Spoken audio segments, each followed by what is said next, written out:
சிவன் சொத்து குலநாசம். திரும்பவும் சொல்லி பாருங்க, சிவன் சொத்து குலநாசம். சிவன் தனக்கு சொத்தா யாரை நினைக்கிறாரு அப்படிங்கிறதான் இதில் சிவன் சொத்து அப்படின்ட்டு வருது. ஏன்னா சொத்து அப்படிங்கிறதே எனக்கு உடையப்பட்டது அப்படின்ட்டு தான் பொருள் இல்லைங்களா. உங்கள் சொத்து என்ன அப்படின்னு நம்ம கேட்டோன்னா நம்ம என்ன சொல்லுவோம், எனக்கு ஒரு வீடு இருக்குது, எனக்கு ஒரு பைக் இருக்குது, எனக்கு ஒரு கார் இருக்குது அப்படின்ட்டு தான் நம்ம சொல்லுவோம். அதே போல் சிவன் சொத்து குலநாசம் அப்படின்ட்டு எடுத்துக்கிட்டோம் அப்படின்னா, சிவனுக்கு சொத்துங்கிறது அவருக்காக எழுப்பப்பட்ட கோவிலா அல்லது அவருக்காக எழுப்பப்பட்ட சிலையா அப்படின்ட்டு பல்வேறு கேள்விகளை வைக்கும்போது கட்டாயம் இல்லை அப்படிங்கிறதான் என்னோட பதில். சிவன் தனது சொத்தா நினைப்பார் அப்படின்ட்டு நான் கூற வர்றது தன்னோட அடியார்களை மட்டும்தான், தன்னை நாடி வரும் பக்தர்களை மட்டும்தான் அப்படிங்கிறத மட்டும் நல்லா நினைவில் நிறுத்திக்குங்க. இப்போ சொல்லி பாருங்க, சிவன் சொத்து குலநாசம். சிவனுக்கு அடியவர்கள் ஆகிவிட்டால், சிவனை நம்பி நீங்கள் சென்று விட்டால் அவரது சொத்து ஆகிறீர்கள்.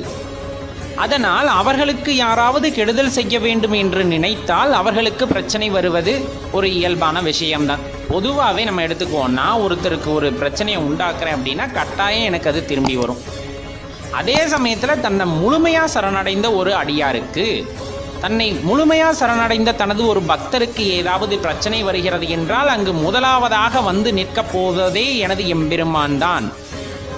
அப்படி இருக்கும்போது அவரது சொத்து அப்படிங்கிறதே தன்னோட அடியார்களும் தன்னோட பக்தர்களும் தானே தவிர, அவருக்காக எழுப்பப்பட்ட அந்த கோவில்களோ, அவருக்காக வைக்கப்பட்ட அந்த சிலைகளோ, அவரின் முன் படைக்கப்பட்ட அந்த விபூதியோ, அவரின் மேல் போடப்பட்ட அந்த பூக்களோ அல்ல என்பதை உணர்ந்து கொள்ளுங்கள். பெரும்பாலும் இது ஏன் இப்படி சொல்லப்பட்டிருக்கும், சிவனடியார்களுக்கு யாரும் இடையூறு செய்யாதீங்க, சிவபக்தர்களை யாரும் துன்பப்படுத்தாதீங்க அப்படின்ட்டு ஒரு காரணமாக இருந்திருக்கலாம். அவர்களுக்கு துன்பம் ஏற்படுத்துபவர்களுக்கு பிரச்சனைகள் உண்டாகலாம் என்பதை குறிக்கும் வகையில் ஒருவேளை இது இருக்கலாம்.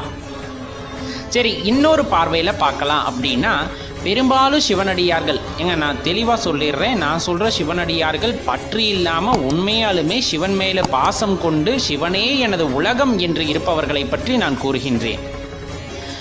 ஒருத்தர் சிவன் மீது அளவற்ற பாசம் கொண்டவராய் இருப்பார், பற்று கொண்டவராய் இருக்கிறதுக்கான வாய்ப்புகள் அதிகம் அல்லவா. அவர்களை எல்லாம் நாம் சிவனடியார்கள் என்று குறிப்பிடுவோம். சிவனே கதி என்று தனது இல்வாழ்க்கையில் இருந்து விடுபட்டு தன்னுள் இருக்கும் சிவத்தை அறிவதற்காக யோகம் செய்பவர், தியானம் செய்பவர்கள் அல்லது தவம் செய்பவர்கள் அனைவரும் காட்டிற்கு சென்று விடுகிறார்கள். பெரும்பாலும் அவர்கள் தனக்குள் இருக்கும் சிவத்தை உணரும் போது அவர் சித்தர்கள் என்று உணர்ந்து கொள்கிறார்கள். அளவற்ற பாசத்தை சிவன் மீது வைத்த காரணத்தினால் தனக்கு எதுவும் தேவையில்லை, எனக்கு சிவனே போதும் என்று இருக்கும் பக்தர்களும் இவ்வுலகத்தில் இருக்கத்தான் செய்கிறார்கள். அவர்கள் அனைவரும் சிவனின் சொத்துக்கள் என்பதை உணர்ந்து கொள்ளுங்கள்.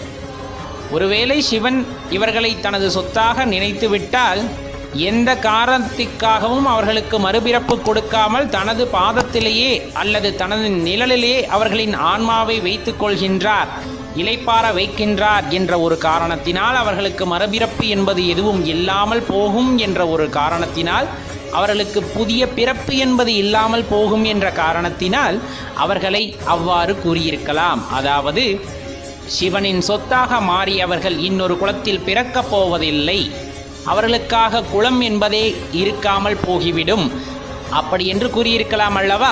அதனால்தான் சிவன் சொத்து குலநாசம் என்று கூறியிருக்கலாம் என்பது என்னுடைய தாழ்மையான கருத்து. இதை பற்றி நீங்களும் சிந்தித்து கொள்ளலாம். கட்டாயம் அப்படி தாங்க இருக்கும்.